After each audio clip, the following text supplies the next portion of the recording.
প্রিয় নবী সাল্লাল্লাহু আলাইহি সাল্লাম যিনি সর্বকালের সর্বশ্রেষ্ঠ মহামানব ছিলেন, যিনি মানবতাকে ধ্বংসের অতল তল থেকে তুলে তাদেরকে উন্নতির চরম শিখরে পৌঁছে দিয়ে দুনিয়া থেকে গেছেন, যিনি মাত্র 10 বছর মাদানী জীবনে তার মিশনকে সর্বোচ্চ সফল এবং সাকসেসের সর্বোচ্চ চূড়ায় পৌঁছে দিয়ে দুনিয়া থেকে গত হয়েছেন।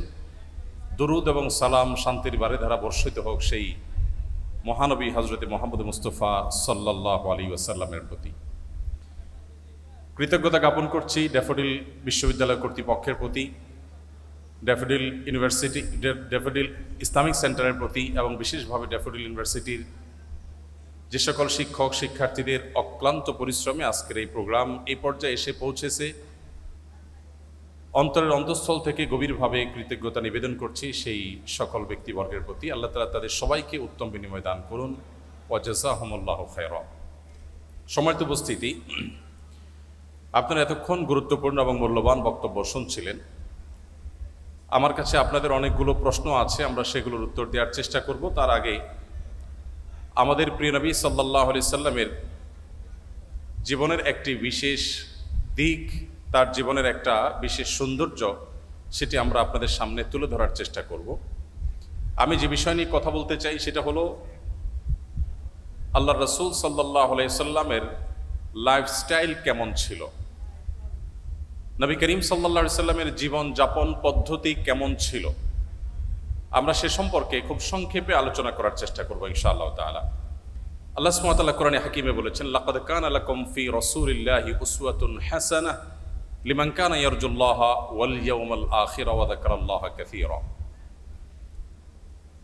যারা আল্লাহর প্রতি ঈমান এনেছে, আখিরাতের প্রতি বিশ্বাস স্থাপন করেছে, যারা আল্লাহকে স্মরণ করেন অনেক বেশি, সেই মানুষদের জন্য আল্লাহর রাসূলের জীবনীতে রয়েছে সবচাইতে উত্তম আদর্শ, অনুপম দৃষ্টান্ত। আল্লাহ নবী সাল্লাল্লাহু আলাইহি সাল্লামের যে লাইফস্টাইল ছিল, তার যে জীবনযাপনের পদ্ধতি ছিল, গোটা বিশ্বের সমস্ত মানুষের জন্য এর চাইতে উত্তম, এর চাইতে শ্রেয় এবং শ্রেষ্ঠ আর কোনো জীবনযাপনের পদ্ধতি বা লাইফস্টাইল হতে পারে না। কিভাবে? আমরা সেটা এই সংক্ষিপ্ত বক্তব্যে তুলে ধরার ক্ষুদ্র প্রয়াস চালাবো। আল্লাহ তাআলা আমাদেরকে সে তৌফিক দান করুন। সম্মানিত উপস্থিতি, আজ আমরা যেই সময়টাতে দাঁড়িয়ে প্রিয় নবী সাল্লাল্লাহু আলাইহি সাল্লামের জীবনযাপন নিয়ে কথা বলছি, তার লাইফস্টাইল নিয়ে কথা বলছি, আমরা সব সময় নবী সাল্লাল্লাহু আলাইহি সাল্লামের জীবনের যে কোনো দিক নিয়ে আলোচনা করব। আমাদেরকে নবী আলাইহিস সালামের সময়ের সেই বাস্তবতায় ফিরে গিয়ে তারপর অনুভব করার চেষ্টা করতে হবে। আমরা 2024-এ যেখানে দাঁড়িয়ে আছি, গোটা পৃথিবী আজ যেখানে দাঁড়িয়ে আছে, সেই জায়গায় থেকে যদি নবী করিম সাল্লাল্লাহু আলাইহি সাল্লামের সুন্নাহকে, তার জীবন দর্শনকে, তার জীবন আদর্শকে, তার কোনো জীবনের দিককে যদি আমরা কম্পেয়ার করি, তাহলে সেটা ভুল হবে। কারণ আজকের পৃথিবীতে অনেক কিছু অনেক সহজ হয়েছে, যেটা 1400 বছর আগের পৃথিবীতে ছিল না। আপনাকে ক্ষণিকের জন্য 1400 বরং 1450 বছর আগে ফিরে যেতে হবে, যে সেই বাস্তবতায় নবী করিম সাল্লাল্লাহু আলাইহি সাল্লাম যে যে কাজগুলো করেছেন সেটা আসলে কতটা সম্ভবপর ছিল, কতটা চ্যালেঞ্জিং ছিল, কতটা একজন মানুষের কল্পনার অতীত ছিল। এই জিনিসটি আমাদের নবী করিম সাল্লাল্লাহু আলাইহি সাল্লামের সিরাতের যে কোনো আলোকপাত করার আগে মাথায় রাখতে হবে যে আমরা আজকে 2024 সনের গল্প বলছি না, আমরা গল্প বলছি আজ থেকে 1500 বছর আগে। যেমন ধরুন জ্ঞানের কথা বলি, আমরা এখন জ্ঞান অর্জনের গুরুত্ব নিয়ে খুব বেশি ওয়াজ, নসিহত, লেকচার, বক্তব্য দেওয়ার প্রয়োজন হয় না। একজন সাধারণ কৃষক, দিনমজুর, একজন খেটে খাওয়া মানুষ, তিনিও তার সন্তানকে তার জীবনের সমস্ত কিছু দিয়ে হলেও শিক্ষিত করবার চেষ্টা করেন, কারণ তিনি জানেন যে শিক্ষা ছাড়া আজকের পৃথিবীতে কোনো গত্যান্তর নেই। কিন্তু পৃথিবী যখন 1450 বছর আগের বাস্তবতায় ছিল, যখন শিক্ষা ছিল সমাজের সবচেয়ে গুরুত্বহীন একটি বিষয়, যখন শিক্ষার কোনো মূল্য সে সমাজে ছিল না, এইরকম সমাজের বুকে দাঁড়িয়ে সর্বপ্রথম নির্দেশ ইকরা, এটা আল্লাহর পক্ষ থেকে যে এসেছে, নবী সাল্লাল্লাহু আলাইহি সাল্লামের পবিত্র মুখ থেকে নিঃসৃত হয়েছে, উচ্চারিত হয়েছে, এটাকে এর যথার্থতাকে, এর যথাযথ মূল্যায়ন যদি আমাদেরকে করতে হয়, তাহলে সেই বাস্তবতায় ফিরে গিয়ে তারপর ইকরা বিসমি রাব্বিকাল্লাযী খালাক আমাদেরকে পাঠ করতে হবে। সম্মানিত উপস্থিতি, প্রিয় নবী সাল্লাল্লাহু আলাইহি সাল্লামের লাইফস্টাইল বা তার জীবনযাপনের পদ্ধতি নিয়ে আমরা হয়তো খুব বেশি কথা বলতে পারবো না অল্প সময়ে। নবী করিম সাল্লাল্লাহু আলাইহি সাল্লাম সম্পর্কে আমরা অনেকে জেনে থাকবো যে তিনি খুব সাদাসিধে জীবনযাপন করতেন, অনাড়ম্বর জীবনযাপন করাকে তিনি খুব বেশি পছন্দ করতেন। তার জীবনে ব্যক্তিত্বের কোনো ত্রুটি দুর্বলতা কিছুই ছিল না। আবার অহমিকা, প্রদর্শনেচ্ছা, প্রদর্শনের প্রতি আগ্রহ এবং শো অফ করার মতো কোনো বিষয়, কোনো ছিটে ফোটা নবী আলাইহিস সালামের জীবনে মোটেও ছিল না। তিনি যখন চলাফেরা করতেন, কোথাও যেতেন, তার জীবনে ঘোড়ায় চড়ার ইতিহাস যেমন ছিল, অভিজাত বাহন তখনকার যুগের উটে চড়ার অভ্যাস যেমন তার ছিল, ঠিক একইভাবে গাধায় চড়তেও তার কখনো দ্বিধা হতো না। তিনি গাধায়ও চড়েছেন। আমরা যেরকম আজকাল কোনো সম্ভ্রান্ত, কোনো শৌখিন, কোনো বিলাসী পরিবারে বেড়ে উঠলে আমরা যে লাইফস্টাইলের সাথে অভ্যস্ত, আমরা ভিন্ন কোনো লাইফস্টাইল যদি কখনো প্রয়োজনেও আমাকে অবলম্বন করতে হয়, সেটা করতে আমরা হেজিটেশন ফিল করি, আমরা অস্বস্তি বোধ করি। আমাদের নবী করিম সাল্লাল্লাহু আলাইহি সাল্লাম এমন ছিলেন যে তিনি উঠে যেমন চড়তে স্বাচ্ছন্দ্য বোধ করতেন, ঘোড়ায় চড়তে যেরকম তার স্বাচ্ছন্দ্য হতো, গাধায়, যেটা গরিব মানুষদের বাহন, সেটাতে চড়তেও তার কখনো অস্বাচ্ছন্দ্য বোধ হতো না। প্রিয় নবী সাল্লাল্লাহু আলাইহি সাল্লামের সাদাসিধে জীবনযাপনের যে চিত্র, এটা তার খাদ্য থেকে নিয়ে তার শোয়া, তার উঠা বসা, তার কথাবার্তা, তার জীবনের প্রত্যেকটা স্তরে স্তরে আমরা দেখতে পাবো। একটি ঘটনা আপনারা অনেকে হয়তো শুনে থাকবেন। মদিনায় একবার বাহির থেকে একজন আগন্তুক এলেন। প্রিয় নবী সাল্লাল্লাহু আলাইহি সাল্লাম সাহাবীদের মধ্যে বেষ্টিত হয়েছিলেন, তাদের সাথে বসেছিলেন অনেকটা আসরের মতো গোলাকার হয়ে। বাহির থেকে আসা লোকটি জিজ্ঞাসা করলেন, তিনি প্রথমে বের করার চেষ্টা করলেন যে যার কাছে আমি এসেছি, যিনি আল্লাহর নবী এবং রাসূল হিসাবে আবির্ভূত হয়েছেন, তার নাম মুহাম্মদ, লোকটি কে? সে আগন্তুক প্রথমে অনেক চেষ্টা করেও উপস্থিত লোকদের মধ্য থেকে মুহাম্মদ সাল্লাল্লাহু আলাইহি সাল্লাম কে সেটাকে তিনি বের করতে পারলেন না। তাকে কোনোভাবে যখন তিনি চিহ্নিত করতে পারলেন না, তখন লোকটি জিজ্ঞাসা করলেন, মান ফিকুম মুহাম্মদ। তিনি উপস্থিত লোকদেরকে বললেন যে তোমাদের মধ্যে মুহাম্মদ লোকটি কে আসলে? আমরা এবার আমাদের সমাজের বাস্তবতার সাথে একটু মিলাই যে আমাদের সমাজে কোনো নেতা, কোনো অনুসরণীয় ব্যক্তিত্ব, কোনো প্রভাবশালী, কোনো গুরুত্বপূর্ণ চেয়ারে বসা মানুষ, তিনি যদি তার অধীনস্থদের সাথে বসে থাকেন অথবা অধীনস্থদের সাথে নিয়ে রাস্তায় চলাফেরা করেন, তাহলে তার বডি ল্যাঙ্গুয়েজ, তার চলাফেরার স্টাইল, তার পোশাক, তার গেট আপ, তার চেয়ার, তার কথা বলার ধরন, এগুলো দেখে তাকে অন্যদের থেকে আলাদা করতে, কে নেতা আর কে অনুসারী, এটা আলাদা করতে কি আমাদের আজকের বাস্তবতায় কোনো কষ্ট হয় বা হবে? কোনো রাজনৈতিক নেতার কথা বলেন, কোনো গুরুত্বপূর্ণ পদে থাকা মানুষের কথা বলেন, তার লাইফস্টাইল, তার গেট আপ, তার কথাবার্তা, তার পোশাক আশাক, তার উঠা বসা, তার হাবভাব দেখেই যে কেউ ধরে নিতে পারবে যে উনি নেতা আর তারা অনুসারী।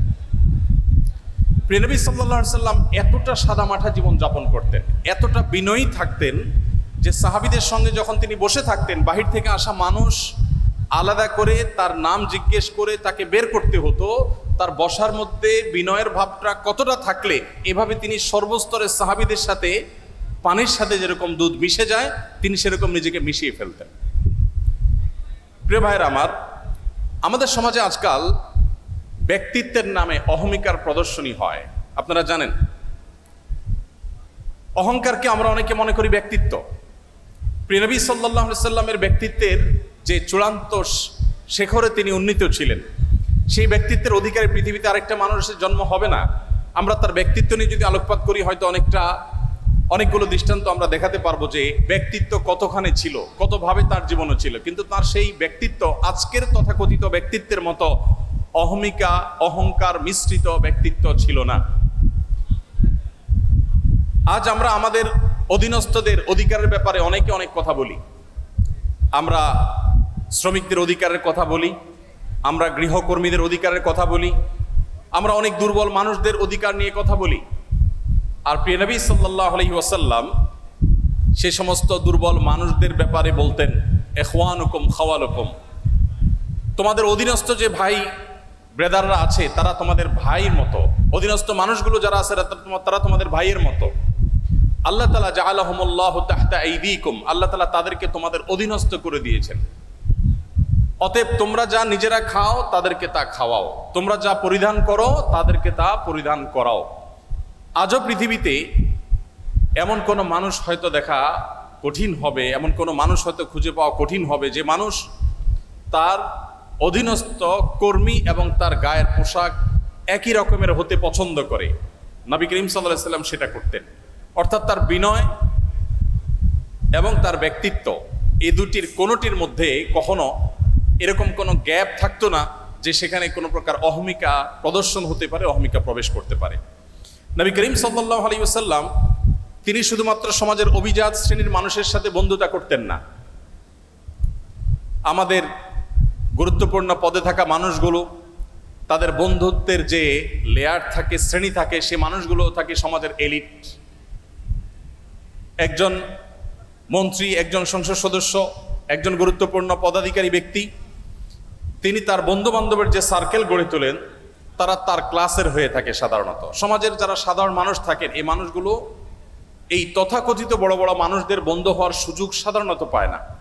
মুহাম্মদ সাল্লাল্লাহু আলাইহি ওয়াসাল্লাম সে মানুষ ছিলেন যে তার বন্ধুত্বের তালিকার মধ্যে যাদের নাম খুব জোরে সোরে চলে আসে তাদের মধ্যে একজন ছিলেন আবু যর গিফারী রাদিয়াল্লাহু তাআলা আনহু, যিনি নবী সাল্লাল্লাহু আলাইহি ওয়াসাল্লামকে তার খলিল, তার ঘনিষ্ঠ বন্ধু, পরম বন্ধু হিসাবে যিনি পরিচয় দিতেন। আপনারা জানেন বেলাল হাবশী রাদিয়াল্লাহু তাআলা আনহু, যিনি বাহির থেকে এসেছেন। আরবের মানুষদের মধ্যে যে বাহিরের মানুষদের প্রতি এক ধরনের মানসিকতা তাদের আছে, যে মানসিকতাটা সমালোচনাযোগ্য, বেশিরভাগ আরবের মানুষের মধ্যে সেই মানসিকতা আছে। আপনারা জানেন তারা বাহিরের মানুষদেরকে অনেকটা মানুষ মনেও করে না। এই রেসিজম তাদের মধ্যে খুব ভয়াবহ আকারে তখন ছিল। সেজন্য নবী করিম সাল্লাল্লাহু আলাইহি ওয়াসাল্লাম সেই ভেদাভেদ তুলে দিয়েছেন এবং তিনি বেলাল হাবশী রাদিয়াল্লাহু তাআলা আনহু, যিনি ইথিওপিয়া থেকে এসেছেন, ইথিওপিয়া থেকে আসা একজন নিগ্রো সাহাবীকে পরম আপন করে নিয়েছেন তা নয়, বন্ধু করে নিয়েছেন তা নয়, তার মুয়াজ্জিন হিসেবে নিয়োগ দিয়েছেন। নবী সাল্লাল্লাহু আলাইহি ওয়াসাল্লামের পরে মসজিদে যার পদ সবচেয়ে গুরুত্বপূর্ণ সেই ব্যক্তি একজন আজাদকৃত কৃতদাস, বাহির থেকে আসা মানুষ এবং গায়ের রং যার কালো। নবী করিম সাল্লাল্লাহু আলাইহি ওয়াসাল্লামের বন্ধুদের তালিকায় এরকম আরো অনেকে ছিলেন যার দৃষ্টান্ত দিতে গেলে হয়তো অনেকের নাম আমরা আনতে পারবো। তার যে জীবন যাপনের পদ্ধতি ছিল, তার যে লাইফস্টাইল ছিল, সেখানে আমরা দেখতে পাই তিনি মুচকি হাসতেন, অট্ট হাসি সাধারণত দিতেন না, ব্যক্তিত্বের পরিপন্থী হাসি তিনি কখনো দিতেন না। তবে আবার ভাবগাম্ভীর্যটা এত বেশি ছিল না, যার কারণে তিনি স্বাভাবিক যে হাসি, স্বাভাবিক যে হাস্যরস, স্বাভাবিক যে বিনোদন, এগুলো কোনোটির কোনো ঘাটতি তার মধ্যে ছিল না, বরং তিনি মুচকি হাসি দিতেন এবং সাহাবীদের কেউ কোনো হাসির কথা বললে তিনি হাসতেন। আবার তিনিও এমন কথা বলতেন যেটাতে সাহাবীরা অনেক সময় হেসে ওঠেন, কিন্তু সে হাসিটা কখনো অট্ট হাসি ছিল না, দৃষ্টিকটু হাসির পর্যায়ে ছিল না। নবী করিম সাল্লাল্লাহু আলাইহি ওয়াসাল্লামের যে বাসা ছিল, সে বাসা ছিল এতটাই সাদাসিধে, এতটাই সাদামাঠা যে আম্মা জান আয়েশা রাদিয়াল্লাহু তাআলা একটা হাদিস সহিহ বুখারীতে বর্ণিত হয়েছে। তিনি বলেছেন যে আমরা যে ঘরে আমাদের যে শোবার ঘর ছিল সেটা এতটাই ছোট ছিল যে রাতে নবী করিম সাল্লাল্লাহু আলাইহি ওয়াসাল্লাম যখন তাহাজ্জুদের জন্য দাঁড়িয়ে তাহাজ্জুদের নামাজ পড়তেন, তখন তিনি দাঁড়ানো অবস্থায় আমি পা লম্বা করে ঘুমোতে পারতাম, শুইতে পারতাম। যখন নবীজি সাল্লাল্লাহু আলাইহি ওয়াসাল্লাম সেজদায় যেতেন বা বৈঠক করতেন, তখন জায়গাটা এত সংকীর্ণ হতো যে আমার হাঁটুকে আমি গুটিয়ে নিয়ে তারপর নবী সাল্লাল্লাহু আলাইহি ওয়াসাল্লামকে সেজদার জায়গা করে দিতে হতো। প্রত্যেক রাকাতে এইভাবে আমার নবী সাল্লাল্লাহু আলাইহি ওয়াসাল্লামকে জায়গা করে দিতে হতো। এত ছোট জায়গা ছিল আমাদের থাকার ঘর।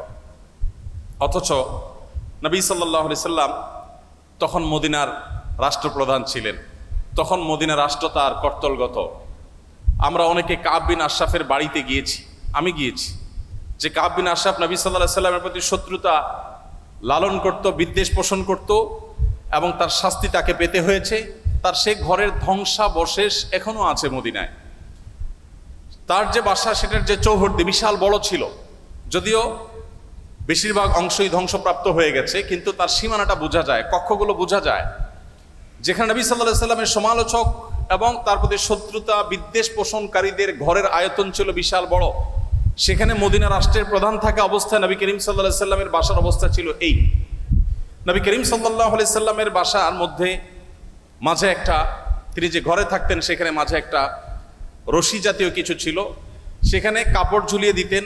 বাহির থেকে আসা কারোর সাথে পর্দার আড়ালে থেকে তিনি কথাবার্তা সারতেন এবং মিটিং সিটিং করতেন। নবী করিম সাল্লাল্লাহু আলাইহি ওয়াসাল্লাম তার জীবনযাপনের পদ্ধতির মধ্যে আমরা দেখতে পাই যে তিনি নিজের হাতে কাজ করা পছন্দ করতেন। হস্তশিল্প এবং নিজের হাতে উপার্জন করাটাকে তিনি সবচেয়ে বেশি প্রায়োরিটি দিতেন এবং নিজের ছোটখাটো ক্ষুদ্র কাজগুলো নিজে করা পছন্দ করতেন, ভালোবাসতেন এবং পরিবারকে তাদের কাজে সহযোগিতা করতে তিনি পছন্দ করতেন। দাম্পত্য জীবনে যে স্বামী স্ত্রীর মধ্যে টুকটাক বোঝাপড়ার গরমিল হয়, নবী সাল্লাল্লাহু আলাইহি সাল্লামের জীবনেও এমনটি কম বেশি ঘটেছে। ছোট ছোট ইস্যু হলেও তার জীবনেও ঘটেছে। একবার একজন স্ত্রী উম্মুল মুমিনিন তার বাসায় আরেকজন স্ত্রীর বাসা থেকে একটা বাটি থেকে নবী সাল্লাল্লাহু আলাইহি সাল্লামের জন্য খাবার এলো। কাজের মেয়ে যখন খাবারটি নিয়ে আসলো, যে স্ত্রীর ঘরে তিনি ছিলেন, সতীন সুলভ যে ঈর্ষা থাকে সেই জায়গা থেকে তিনি বিষয়টিকে ভালোভাবে নিলেন না, বরং সে মেয়ের হাত থেকে বাটিটা নিয়ে ছুঁড়ে ফেলে দিলেন। বাটি ভেঙে দুই টুকরা হয়ে গেল এবং খাবারগুলো সব নষ্ট হয়ে গেল। যিনি ছুঁড়ে ফেলে দিয়েছেন তার যুক্তি ছিল, আজ প্রিয় নবী সাল্লাল্লাহু আলাইহি সাল্লাম আমার ঘরে থাকবেন, আজকে আমার পালা। যিনি তরকারি পাঠিয়েছেন, খাবার পাঠিয়েছেন, তার ব্যাপারে তার ধারণা ছিল যে তোমার ঘরে যখন যাবে সেদিন তুমি খাওয়াবে, আজকে আমার পালার মধ্যে তুমি কেন খাবার পাঠাতে গেলো? আজকে তো আমি মন ভরে নবী সাল্লাল্লাহু আলাইহি সাল্লামকে খাবার খাওয়াবো, আপ্যায়ন করবো, আর আজকে তো আমার দিন। তো এই জায়গা থেকে তিনি ছুঁড়ে ফেলে দিলেন। নবী করিম সাল্লাল্লাহু আলাইহি সাল্লাম নিজে হাতে গিয়ে সেই ভেঙে যাওয়া বাটি কুড়িয়ে নিয়ে আসলেন। এরপর হুবহু একই রকমের আরেকটা বাটি বাসায় ছিল, দেখতে অবিকল একরকম। সেই বাটিটা কাজের মেয়ের হাতে দিয়ে নবী সাল্লাল্লাহু আলাইহি সাল্লাম বললেন, তুমি এটা নিয়ে ফেরত যাও, এবং ইশারা দিলেন যাতে ওখানে গিয়ে কোনো কথা না বলা হয়, এখানকার কোনো তথ্য, কোনো ইনফরমেশন, এখানকার যে ভাঙচুরের ঘটনা, এগুলো যেন সেখানে বলা না হয়। তিনি চলে গেলেন এবং তিনি যাওয়ার পর এবারের দৃশ্যটা আমি যদি আমাদের নিজেদের বেলায় আমি প্রশ্ন রাখি যে আমাদের জীবনে যদি এমন হতো যে আমাদের স্ত্রী, আমাদের সহধর্মিণী এরকম একটি কাজ করেছেন যে আরেক জায়গা থেকে বাটি ভর্তি তরকারি এসেছে, খাবার এসেছে, এটা ছুঁড়ে ফেলে দিয়েছেন এবং এটা ভেঙে টুকরা টুকরা হয়ে গেছে। ওই মেয়ের সামনে কিছু বললাম না, একটা ভালো বাটি দিয়ে তাকে ফেরত পাঠিয়ে দিলাম। যার কাছ থেকে এসেছে তিনি মনে করলেন যে যে বাটি দিলাম সেই বাটিতে চলে আসছে, হয়তো খাবার রেখে বাটিটা পরিষ্কার করে দিয়ে দেওয়া হয়েছে, কোনো ঝামেলা হলো না, ভালো কথা। কিন্তু বাসায় প্রবেশ করে ঘরে ঢোকার পর স্ত্রীকে আমরা কমের পক্ষে এটুকু কথা তো অবশ্যই বলতাম যে কাজটা কি ভালো হলো, এইটুকু কথা তো আমরা অন্তত বলতাম যে তুমি কাজটা কি ভালো করলা, কেন ভেঙে ফেললা, এইটুকু তো বলতাম। নবী করিম সাল্লাল্লাহু আলাইহি সাল্লামের এই হাদিস বর্ণনাকারী সাহাবী এরকম কোনো কথা উল্লেখ করতে পারেন না, অর্থাৎ নবী সাল্লাল্লাহু আলাইহি সাল্লাম একটি কথাও বললেন না।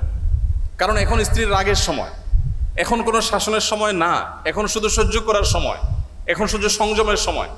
যখন সুযোগ পাবেন তখন তাকে যথাযথভাবে নসিহা করা, উপদেশ করা, তাকে বোঝানোর সে কাজটি তিনি করবেন। তো এই ছিল নবী সাল্লাল্লাহু আলাইহি সাল্লামের জীবন। তিনি সংযমী ছিলেন এবং সহনশীল ছিলেন। কেউ তাকে অসংযমী হয়েছে, রাগান্বিত হয়ে গেছে, রাগান্বিত হয়ে কখনো সীমা ছাড়িয়ে গেছে, আল্লাহ ইয়াজবিল্লাহ, এরকম কোনো দৃশ্য কেউ কখনো দেখে নেই। নবী সাল্লাল্লাহু আলাইহি সাল্লাম যিনি জীবনে পৃথিবীর আলো দেখবার আগেই বাবাকে হারিয়েছেন, মাতৃগর্ভে থাকা অবস্থায় বাবাকে হারানোর পর দুনিয়ার আলো দেখার পরপরই মাকে হারিয়েছেন। এর কিছুদিন যেতে না যেতেই একমাত্র আশ্রয় দাদাকে হারিয়েছেন। তার কিছুদিন পর যেতে না যেতেই তার একমাত্র আশ্রয়দাতা চাচাকে হারিয়েছেন। তার সবচেয়ে বড় সান্ত্বনার জায়গা তার সহধর্মিণী খাদিজা রাদিয়াল্লাহু তাআলা আনহাকে হারিয়েছেন। এতগুলো ঘটনা যখন একসাথে একাধারে ঘটলো, মাটির নিচের পাওয়ার নিচ থেকে মাটি একটার পর একটা যখন সরে যেতে লাগলো, এত বাধার পরও আমরা দেখি প্রিয় নবী সাল্লাল্লাহু আলাইহি ওয়াসাল্লাম এত বাধা বিপত্তি, মক্কাবাসীর শত্রুতা, এত কিছুর পরও জীবনে কখনো খেই হারিয়ে ফেলা বলতে যেটাকে বুঝি আমরা, মানুষ নিজের নিয়ন্ত্রণ হারিয়ে ফেলা বলতে যেটাকে বুঝি, এরকম কোন দৃশ্য নবী সাল্লাল্লাহু আলাইহি ওয়াসাল্লামের সিরাতের তার জীবনের কোনো অংশে কেউ, তার শত্রুরাও কেউ দেখাতে পারবে না যে তিনি রাগের চোটে কখনো খেই হারিয়ে ফেলেছেন, নিয়ন্ত্রণ হারিয়ে ফেলেছেন, কখনো রাগান্বিত হয়ে সরি বলতে হয়েছে তাকে, এরকম কোনো দৃশ্য তার জীবনে কখনো ঘটেনি। তবে যদি কখনো আল্লাহর কোনো বিধান পরিপন্থী কোনো কিছু হতো, আল্লাহর কোনো আইন, আল্লাহর কোনো বিধানের বিরুদ্ধে কেউ কথা বলতো, সেরকম পরিস্থিতিতে নবী করিম সাল্লাল্লাহু আলাইহি সাল্লাম প্রচন্ড রেগে যেতেন। কিন্তু তার সে রাগ, তার সেই ক্রোধ, সেটা কখনো তাকে খেই হারিয়ে ফেলার লেভেল পর্যন্ত নিত না। তার মুখ দিয়ে কখনো কটু কথা বের হতো না, তার থেকে কখনো অসৌজন্যমূলক আচরণ প্রকাশ পেত না। তিনি যখন রাগান্বিত হতেন তার চেহারা রক্তিম বর্ণের হয়ে যেত, লাল হয়ে যেত। আঙ্গুর যেরকম চিবালে রক্তিম লাল হয়ে যায়, নবী সাল্লাল্লাহু আলাইহি সাল্লাম যখন রাগান্বিত হতেন, বিশেষ করে যখন আল্লাহর কোনো বিধান লঙ্ঘন হতে দেখতেন, তখন তার চেহারা মোবারক লাল হয়ে যেত। প্রিয় নবী সাল্লাল্লাহু আলাইহি সাল্লামের লাইফস্টাইলের দিকে তাকালে আমরা দেখতে পাই যে তিনি যখন খাবার গ্রহণ করতেন, তিনি কোনো খাদ্যের দোষ ধরতেন না। কোনো খাবার তার সামনে এলে পছন্দ হলে খেতেন, আর পছন্দ না হলে তিনি রেখে দিতেন, কখনো দোষ ধরতেন না। কানা নবী সাল্লাল্লাহু আলাইহি সাল্লাম লা ইয়াইবু তাআমা কাত্তু, নবী সাল্লাল্লাহু আলাইহি সাল্লাম কখনো কোনো খাবারের দোষ ধরতেন না।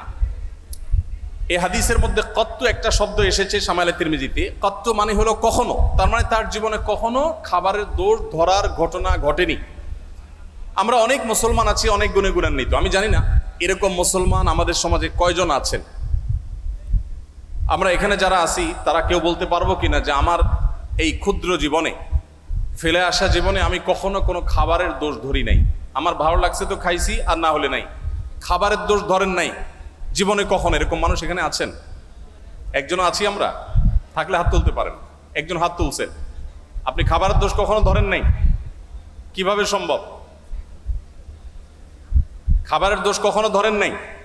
লবণ কম হয়েছে, এর চেয়ে ভালো হইতে পারত, এরকম কখনো বলেন নাই? মাশাআল্লাহ, তো আপনি তো মহামানব।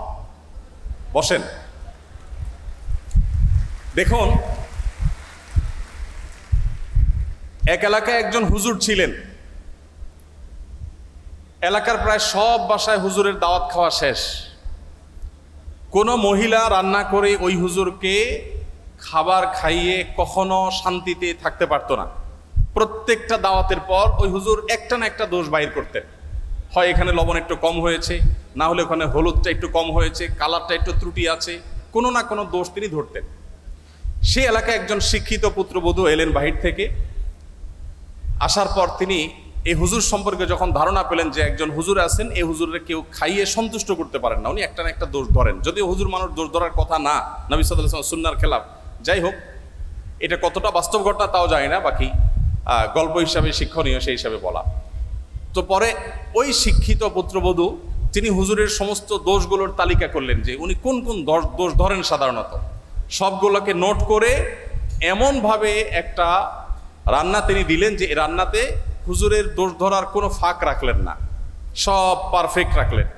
এরপর হুজুরকে দাওয়াত দিয়ে খাওয়ালেন। খাওয়ার পরে এবার পুরুষদের দিকে দিয়ে জিজ্ঞাসা করলেন, এবার হুজুরকে জিজ্ঞাসা করো আজকের খাবার কেমন হয়েছে, কমেন্ট করতে বলো। এখন বেচারা হুজুর দেখলেন যে আসলে কোনো কমেন্ট করার জায়গা নেই, তো এবার বললেন যে আসলে এত ভালো না, এত ভালো না। তো যে ভদ্রলোক বলেছেন যে আপনি কোনো দোষ ধরেন নাই কখনো, আমি জানি না যে আপনি এই টাইপের কোনো দোষ ধরেছেন কিনা কখনো। যাই হোক, তো আমাদের নবী করিম সাল্লাল্লাহু আলাইহি সাল্লাম সাধারণত কখনো খাবারের দোষ ধরতেন না, কারণ মেয়েরা কষ্ট করে রান্না বাড়া করেন। আমরা যদি একদিন এই দায়িত্বটা পালন করি তাহলে আমরা হাড়ে হাড়ে টের পাবো যে রান্না করা এটা কত মজার কাজ। সব ঘরেই পুরুষরা, অনেক পুরুষরাই বা বেশিরভাগ পুরুষরাই চেষ্টা করে মাঝে মধ্যে একটু শখ করে রান্না বাড়া করবেন। আমি একবার রান্না বাড়া করেছিলাম, আমার মনে আছে, তরকারি রান্না করেছিলাম যখন আমি সৌদি আরবে ছিলাম। আমার ফ্যামিলি আমার সাথে ছিল, মিসেস হসপিটালে ভর্তি ছিলেন, তো বাচ্চাদের জন্য আমার মনে আছে আলু এবং ডাল দিয়ে একটা তরকারি রান্না করেছিলাম। দুর্ভাগ্যের বিষয় যে সেই তরকারি আমি ছাড়া পরিবারের সদস্যদের কেউ খায়নি। বহুত ফজিলত বর্ণনা করলাম, বহুত বোঝানোর চেষ্টা করলাম, বাচ্চারা কেউ সেটা ছুঁয়েও দেখেনি, তারা জাস্ট উপহাস করে ছেড়ে দিয়েছে। অথচ সে আলু আর ডাল রান্না করতে যে পরিমাণ কষ্ট আমার গেছে, যে পরিমাণ ঘাম আমার ঝরেছে, যে পরিমাণ পেরেশানি আমার হয়েছে, সেটা আমি বলে তাদেরকে বোঝাতে পারতাম না। তো আমরা যারা কথায় কথায় খাবারের দোষ ধরি, আমাদের নবী সাল্লাল্লাহু আলাইহি ওয়াসাল্লামের এই সুন্নাত থেকে শিক্ষা নেওয়া উচিত যে মা বোনদের, আমাদের স্ত্রীদের, মহিলাদের খাবার যদি কখনো পছন্দ হয় আমরা খেলাম, আর অপছন্দ না হলে আমি খেতে চাচ্ছি না অপারগতা প্রকাশ করলাম, আমরা দোষ ধরবো না। কঠিন, কিন্তু এই কাজটা আমাদেরকে করতে হবে যদি আমাদেরকে আদর্শ মুসলমান হতে হয়। আল্লাহ আমাদের সবাইকে সেই তৌফিক দান করুন। তো নবী করিম সাল্লাল্লাহু আলাইহি ওয়াসাল্লাম তিনি খাবারের কখনো দোষ ধরতেন না, আর খাবার খুব কম পরিমাণে খেতেন। অনেক সুন্নত আমল করা যায়, এই সুন্নতের আমলটা অনেক কঠিন। খাবারের পরে মিষ্টি খাওয়া সুন্নত, এরকম একটা কথা আমাদের সমাজে প্রচলিত আছে, যদিও এর কোনো ভিত্তি নাই। আমরা নিজেদের প্রয়োজনে খাবারের পরে ডেজার্ট খেতে ভালো লাগে, সেজন্য আমরা হাদিস বানিয়ে নিয়েছি যে খাবারের পরে মিষ্টি খাওয়া সুন্নত। নবী করিম সাল্লাল্লাহু আলাইহি ওয়াসাল্লাম মিষ্টান্ন পছন্দ করতেন, মিষ্টি জাতীয় খাবার তিনি পছন্দ করতেন। এর মানে এই না যে যে কোনো খাবারের পরে আলাদা করে মিষ্টির জন্য তিনি ডেজার্টের অপশন রাখার জন্য বলতেন। আগে হতে পারে, পরে হতে পারে, মাঝে হতে পারে, মিষ্টি তিনি পছন্দ করতেন, সেটা ভিন্ন কথা। বাট খাবারের পরে মিষ্টি খেতে হবে আলাদা করে, এরকম কোনো কথা কোনো হাদিস দ্বারা প্রমাণিত হয় না। তো নবী করিম সাল্লাল্লাহু আলাইহি ওয়াসাল্লাম তিনি খাবার খেতেন পরিমাণে অনেক কম। আপনারা জানেন যে তার সুস্পষ্ট হাদিস রয়েছে, নির্দেশনা রয়েছে। তিনি বলেছেন আমাদের স্টমাককে 3 ভাগের 1 ভাগকে সলিড খাবার দিয়ে, আরেক ভাগকে পানীয় দিয়ে পরিপূর্ণ করতে, আরেক ভাগকে তিনি খালি রাখতে বলেছেন, এবং এটা আমাদের সুস্থ থাকতে সহায়ক ভূমিকা পালন করে। নবী সাল্লাল্লাহু আলাইহি ওয়াসাল্লামের এই সুন্নাহ লাইফস্টাইলের এই সুন্নার গুরুত্ব আজকাল আলহামদুলিল্লাহ ওয়াজ করে বোঝানোর প্রয়োজন হয় না, বরং এই সুন্নার গুরুত্ব আমাদের সমাজে অনেকেই খুব সুন্দরভাবে বুঝতে পারেন। দেখুন নবী করিম সাল্লাল্লাহু আলাইহি ওয়াসাল্লাম তার এই সুন্না, এখন ডাক্তাররা আমাদেরকে বলেন যে পেট পুরে খাওয়া যাবে না, ওয়াটার ফাস্টিং করতে হবে, ইত্যাদি ইত্যাদি। তো তার এই সুন্নাহ লাইফস্টাইলের যে উপকারিতা আছে, স্বাস্থ্যগত উপকারিতা আছে, সেগুলো আমার মনে হয় না যে আর বলার কোনো অপেক্ষা রাখে। নবী করিম সাল্লাল্লাহু আলাইহি ওয়াসাল্লামের এই সুন্নাটির আমল আমরা মুসলমানদের চাইতে দুঃখজনক হলেও সত্য অমুসলমানদের মধ্যে বেশি দেখি। আমরা মুসলমানরা যতটা উদরপূর্ণ করে খেতে পছন্দ করি, বিশেষ করে বাংলাদেশে মানুষ আমরা যতটা উদরপূর্ণ করে খেতে পছন্দ করি, পৃথিবীর অনেক উন্নত দেশ আছে, সে দেশে মানুষরা আমাদের মতো এইভাবে গলা পর্যন্ত খেতে সাধারণত পছন্দ করে না। নবী করিম সাল্লাল্লাহু আলাইহি ওয়াসাল্লামের লাইফস্টাইলের মধ্যে আমরা দেখি, তার জীবনযাপনের পদ্ধতি দেখি যে তিনি এশার নামাজের পরপর শুয়ে যেতেন। কানান নবী সাল্লাল্লাহু আলাইহি ওয়াসাল্লাম লা ইয়ানামু ক্বাবলাল মাগরিব ক্বাবলাল ইশা, নবী সাল্লাল্লাহু আলাইহি ওয়াসাল্লাম এশার আগে ঘুমাতে অপছন্দ করতেন এবং এশার পরে কথাবার্তা বলাটাকে অপছন্দ করতেন। নাহার নবী সাল্লাল্লাহু আলাইহি ওয়াসাল্লাম আনিস সামরি বাদাল আয়েশা, আমাদের আয়েশা বলেছেন এশার পরে জেগে থাকা, কথাবার্তা বলা, আড্ডা দেওয়া, এটা নবী সাল্লাল্লাহু আলাইহি ওয়াসাল্লাম একেবারে অপছন্দ করতেন। আপনারা দেখবেন পৃথিবীর যে সমস্ত দেশগুলো এগিয়ে গেছে, যাদেরকে আমরা উন্নত বলি, সেরকম দেশগুলোর প্রায় সব দেশগুলোর একটা কমন কালচার হলো তারা দেখবেন রাতে সন্ধ্যার পরপর শুয়ে পড়ে এবং ভোরে তারা উঠে কাজে চলে যায়। আমি যে সমস্ত দেশে যাওয়ার সুযোগ হয়েছে তার সবগুলো দেশে আমি একই চিত্র দেখেছি, ভিন্ন কোনো চিত্র দেখি নেই। দুর্ভাগ্যজনক বিষয় যে আমরা বাংলাদেশ শুধু নয়, সমস্ত মুসলিম দেশগুলো, যতগুলো মুসলিম দেশে আমার যাওয়ার সুযোগ হয়েছে, সমস্ত মধ্যতে প্রায় আমাদের লাইফস্টাইলটা হলো নবী সাল্লাল্লাহু আলাইহি ওয়াসাল্লামের এই হাদিসের এবং এই সুন্নার সম্পূর্ণ ব্যতিক্রম বা উল্টো। রাত যত গভীর হয় আমাদের আড্ডা তত জমে। আপনি দেখবেন আমাদের দেশের কথা যদি বলি, টেলিভিশন চ্যানেলগুলোর সবচাইতে হট এবং সবচাইতে গুরুত্বপূর্ণ প্রোগ্রামগুলো সব থাকে রাত 9টা, 10টা, 11টা এই সময়টাতে, সবচাইতে পিক টাইম, যেটা আমাদের আসলে ঘুমের টাইম হওয়ার কথা ছিল। আমাদের ঢাকা শহর এমনি জ্যামের শহর, কেউ যদি ঢাকা শহরের জ্যামের একেবারে পিক আওয়ার দেখতে চায় তাহলে তাকে ঢাকা শহরে অফিস টাইমের শুরুর দিকে যেরকম দেখতে আসতে হবে, আবার সন্ধ্যার পর থেকে তাকে ঢাকা শহরে প্রবেশ করতে হবে, তাহলে সে জ্যামের পিক আওয়ার দেখতে পাবে। আপনি উন্নত অনেক দেশে গেলে দেখবেন যে সে সমস্ত দেশে সন্ধ্যার পর থেকে রাস্তাঘাট ফাঁকা হতে থাকে, রাত 9টা 10টা হয়ে গেলে রাস্তাঘাটে কোনো গাড়ি খুঁজে পাওয়া যায় না, সবাই ঘুমিয়ে পড়ে। তো নবী সাল্লাল্লাহু আলাইহি ওয়াসাল্লামের এই সুন্নাহকে তারা ফলো করেছেন, জেনে হোক না জেনে হোক, বুঝে হোক না বুঝে হোক, তার সুফল তারা পাচ্ছেন, আর আমরা ফলো না করে আমরা তার কুফল ভোগ করতে হচ্ছে। বাংলাদেশের যে হেফজোখানা মাদ্রাসাগুলো আছে, এই মাদ্রাসাগুলোর যে সাফল্য মূলধারার মিডিয়াতে সেগুলো কখনো উঠে আসে না, কিন্তু আপনারা জানেন যে পৃথিবীর 100, 110, 20টি দেশের সাথে কম্পিটিশন করে আমাদের মাদ্রাসা, আমাদের দেশের হেফজোখানার ছাত্ররা তারা প্রথম, দ্বিতীয়, তৃতীয় স্থান অর্জন করে তারপর দেশে ফিরে আসে। তাদেরকে মূল্যায়ন করা হয় না যদিও, কিন্তু আমরা জানি যে তারা রাষ্ট্রের তেমন কোনো সুযোগ সুবিধা একেবারেই পায় না। তারপরও এই কোণঠাসময় পরিস্থিতির মধ্যে থেকে তারা গোটা বিশ্বের 100-150 দেশকে পেছনে ফেলে তারা প্রথম, দ্বিতীয়, তৃতীয় স্থান প্রায় প্রতি বছর অর্জন করে আমাদের ছেলেরা দেশে ফিরে আসে। এই যে আমাদের দেশে হেফজোখানাগুলোর যে সাকসেস, তাদের যে সাফল্য, এটার রহস্য কি, সিক্রেট কি? আপনি যদি আমাকে বলেন তো আমি বলবো তার সিক্রেটের মধ্যে অন্যতম একটা সিক্রেট হলো বাংলাদেশের অন্য সব মাদ্রাসাগুলো কিছুটা ব্যতিক্রম হলেও 100% হেফজখানাগুলোর বা হেফজো মাদ্রাসাগুলোর নিয়ম হলো যে রাত 10টার ভেতরে প্রায় সব হেফজখানার ছাত্ররা ঘুমিয়ে পড়ে এবং ভোরে তারা উঠে পড়াশোনা করে। ফজরের পরে তারা কখনো ঘুমায় না, তারা সকাল 10টা, 10:30, 11টার দিকে একটু ঘুমায় দুপুরের আগে। আর ঠিক এই জিনিসটাই সুন্নাহ এবং নবী সাল্লাল্লাহু আলাইহি ওয়াসাল্লাম এটাই করতে বলেছেন। এবং এর ফলশ্রুতিতে এবং আরও নানা কারণে আমাদের হেফজোখানার শিক্ষার্থীরা মাত্র 1.5 থেকে 2 বছরের মধ্যে কোরআনে কারিমের মতো এত বিশাল বড় গ্রন্থ এই পুরাটুকু তাদের বক্ষে তারা ধারণ করে ফেলতে সক্ষম হয়। তো আমাদের অনেক শিক্ষার্থীরা আছেন যারা রাত জেগে পড়াশোনা করেন এবং গভীর রাত পর্যন্ত তারা জেগে পড়াশোনা করে আবার সকালে লম্বা একটা সময় তারা ঘুমিয়ে কাটান। তো নবী সাল্লাল্লাহু আলাইহি ওয়াসাল্লামের সুন্নাহর পরিপন্থী এটি, এবং তার লাইফস্টাইল ছিল যে তিনি এশার পরে শুয়ে পড়তেন, একদম কথাবার্তা বলা পছন্দ করতেন, যত আলাপ সালাপ সব এশার আগে করতেন। নবী করিম সাল্লাল্লাহু আলাইহি ওয়াসাল্লামের যে জীবনযাপনের পদ্ধতি, তার যে লাইফস্টাইল ছিল, সেখানে আমরা দেখতে পাই তিনি প্রতি সপ্তাহে 2টা করে রোজা রাখতেন, সোমবার এবং বৃহস্পতিবার, আর প্রতি মাসে 3টা করে রোজা রাখতেন, চাঁদের 13, 14, 15। আমাদের যে মাঝে মধ্যে ফাস্টিং করা উচিত, এটা আমাদের ডাক্তাররা এখন বলেন, আমাদের চিকিৎসকরা এখন বলেন যে আমাদের মাঝে মধ্যে না খেয়ে থাকা উচিত, এটা আমাদের স্বাস্থ্যের জন্য ভালো। নবী করিম সাল্লাল্লাহু আলাইহি ওয়াসাল্লাম সেই কাজটি করতেন সেই 1450 বছর আগে থেকেই। নবী করিম সাল্লাল্লাহু আলাইহি ওয়াসাল্লাম যখন কথা বলতেন, তিনি কারোর সাথে যখন কথা বলতেন পরিপূর্ণ মনোযোগী হয়ে কথা বলতেন। কখনো ঘাড় ফিরিয়ে অহমিকা প্রদর্শন হতে পারে, অবজ্ঞা বোঝা যেতে পারে, এভাবে কোনোদিন কারোর সাথে কথা বলতেন না। নবী করিম সাল্লাল্লাহু আলাইহি ওয়াসাল্লামের সিরাতের একটি দিক আমরা হয়তো অনেকে ইতিপূর্বে নাও শুনে থাকতে পারি, তা হলো তিনি যেরকম পৃথিবীর ইতিহাসের সবচেয়ে শ্রেষ্ঠ বক্তা ছিলেন, তার বক্তব্য যেরকম সবচেয়ে সুন্দর ছিল সব দিক থেকে, তিনি কিন্তু পৃথিবীর সবচেয়ে শ্রেষ্ঠ শ্রোতাও ছিলেন। যখন তিনি কারোর সাথে কথা বলতেন বা কারোর কথা তিনি শুনতেন, তখন পরিপূর্ণ মনোযোগ দিয়ে শুনতেন, ঘাড় ঘুরিয়ে কারোর কথা শুনতেন না, পরিপূর্ণ মনোযোগ দিয়ে শুনতেন। যখন কেউ কথা বলতো, তিনি কথা বলে থামার আগ পর্যন্ত নবী সাল্লাল্লাহু আলাইহি ওয়াসাল্লাম সাধারণত ইন্টারফেয়ার করতেন না। যখন কেউ তার সাথে হ্যান্ডশেক করতো, মুসাফা করতো, তখন তিনি নিজে থেকে হাতটা ছাড়াতেন না, বরং যিনি মুসাফা করেছেন তিনি ছাড়ানো পর্যন্ত অপেক্ষা করতেন।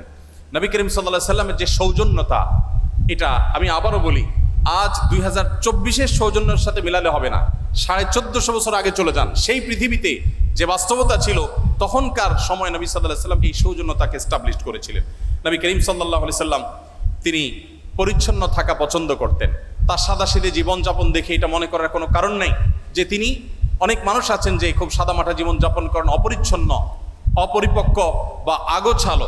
নবী করিম সাল্লাল্লাহু আলাইহি ওয়াসাল্লামের জীবনযাপন ছিল খুবই পরিশীলিত, খুবই মার্জিত, খুবই পরিচ্ছন্ন, খুবই গোছানো, কিন্তু সেটার মধ্যে কোনো অহংকার ছিল না, প্রদর্শন করার মানসিকতা ছিল না, শো অফ করার মানসিকতা ছিল না।